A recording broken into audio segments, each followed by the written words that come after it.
अगर bank locker का इस्तेमाल करते हैं तो ये जानकारी सीधे आपके काम की है, क्योंकि भारत में बैंक लॉकर से जुड़े नियम अब पूरी तरह से बदल चुके हैं। बैंकों की जिम्मेदारी बढ़ गई है और ग्राहकों के अधिकार पहले से कहीं ज्यादा मजबूत हो गए हैं। ये वो सवाल है जो हर लॉकर धारक के मन में कभी ना कभी जरूर आता है, एक चिंता जिसका समाधान अब इन नए नियमों में किया गया है।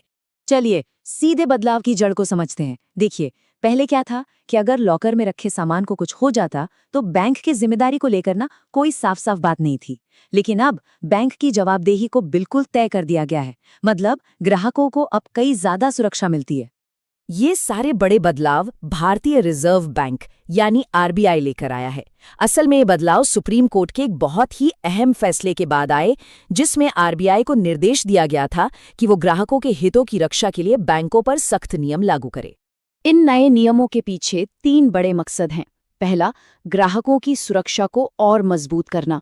दूसरा, पूरी प्रक्रिया में पारदर्शिता मतलब ट्रांसपेरेंसी लाना। और तीसरा, जो सबसे जरूरी है, बैंकों की जवाबदेही तय करना। तो सबसे पहला और सबसे बड़ा बदलाव है अनिवार्य लॉकर एग्रीमेंट। इसे आप ग्राहक और बैंक के बीच एक नए और मजबूत कॉन्ट्रैक्ट की तरह समझ सकते हैं। तो आखिर ये अनिवार्य लॉकर एग्रीमेंट है क्या? देखिए, ये एक जरूरी अपडेट किया हुआ कानूनी दस्तावेज है। अब इसके बिना कोई भी बैंक लॉकर ऑपरेट ही नहीं किया जा सकता। पहले ऐसा नहीं था। इस अग्रीमेंट की सबसे अच्छी बात यह है कि इसमें सब कुछ साफ साफ लिखा होता है। जैसे लॉकर इस्तेमाल करने की शर्तें क्या हैं, बैंक की क्या जिम्मेदारियां हैं, ग्राहक की क्या जिम्मेदारियां हैं, और हर तरह के चार्ज और फीस का पूरा ब्यौरा। मतलब अब कुछ भी छिपा हुआ नहीं है। चलिए अब उस हिस्से पर आते हैं जो इन नियमों का सबसे क्रांतिकारी पहलू है, बैंक की देनदारी और मुआवजा। ये सचमुच एक गेम चेंजर है। सबसे जरूरी नियम ये है, अगर बैंक की लापरवाही की वजह से लॉकर में रखे सामान को कोई भी नुकसान पहुंचता है तो बैंक उसके लिए पूरी तरह से उत्तरदायी होगा। और ये जिम्मेदारी कितनी बड़ी है, मुआवजे की जो ऊपरी सीमा है वो लॉकर के सालाना किराए का 100 गुना तक हो सकती है। जी हाँ, 100 गुना।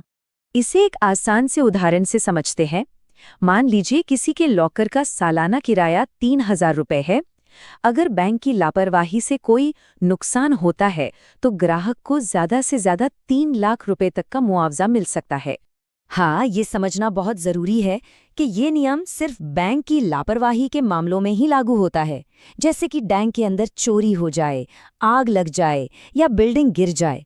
ये नियम प्राकृतिक आपदाओं जैसे बाढ़ या भूकंप पर लागू नहीं होता। ग्राहकों की सुरक्षा बढ़ाने के लिए अब बैंकों को कुछ नए सुरक्षा स्टैंडर्ड्स का पालन करना ही होगा।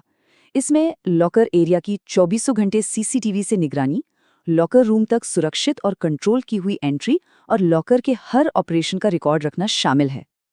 अच्छा, जब बैंकों की जिम्मेदारियां इतनी बढ़ गई हैं, तो ये जानना भी जरूरी है कि इस नई व्यवस्था में लॉकर धारकों की क्या भूमिका है। क्योंकि देखिए, सुरक्षा एक साझा जिम्मेदारी होती है।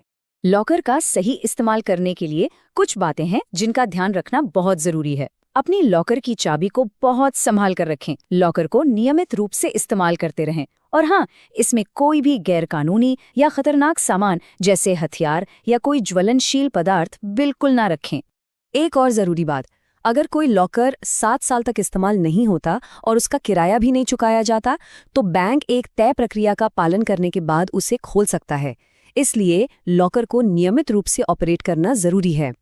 तो इन सब नियमों को जानने के बाद एक लॉकर उपयोगकर्ता के तौर पर क्या करना चाहिए?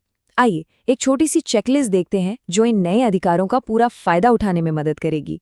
तो ये है एक्शन प्लान। पहला, लॉकर में रखे सामान की एक पर्सनल लिस्ट बनाकर रखना बहुत अच्छा रहता है। दूसरा, नए एग्रीमेंट को साइन करने से पहले ध्यान से पढ़ें। तीसरा, लॉकर के लिए एक नॉमिनी जरूर रजिस्टर कराएं। और चौथा, लॉकर को साल में कम से कम एक बार जरूर ऑपरेट करें। कुल मिलाकर ये कहा जा सकता है कि नए नियम ग्राहक सुरक्षा और बैंक जवाबदेही की दिशा में एक बड़े बदलाव का प्रतीक है। यही इन सभी बदलावों का सार है। तो इन नए अधिकारों के बारे में जानने के बाद अब ये देखना दिलचस्प होगा कि लॉकर धारक अपने बैंक लॉकर को किस अलग तरीके से मैनेज करते हैं। ये एक सोचने वाला सवाल है।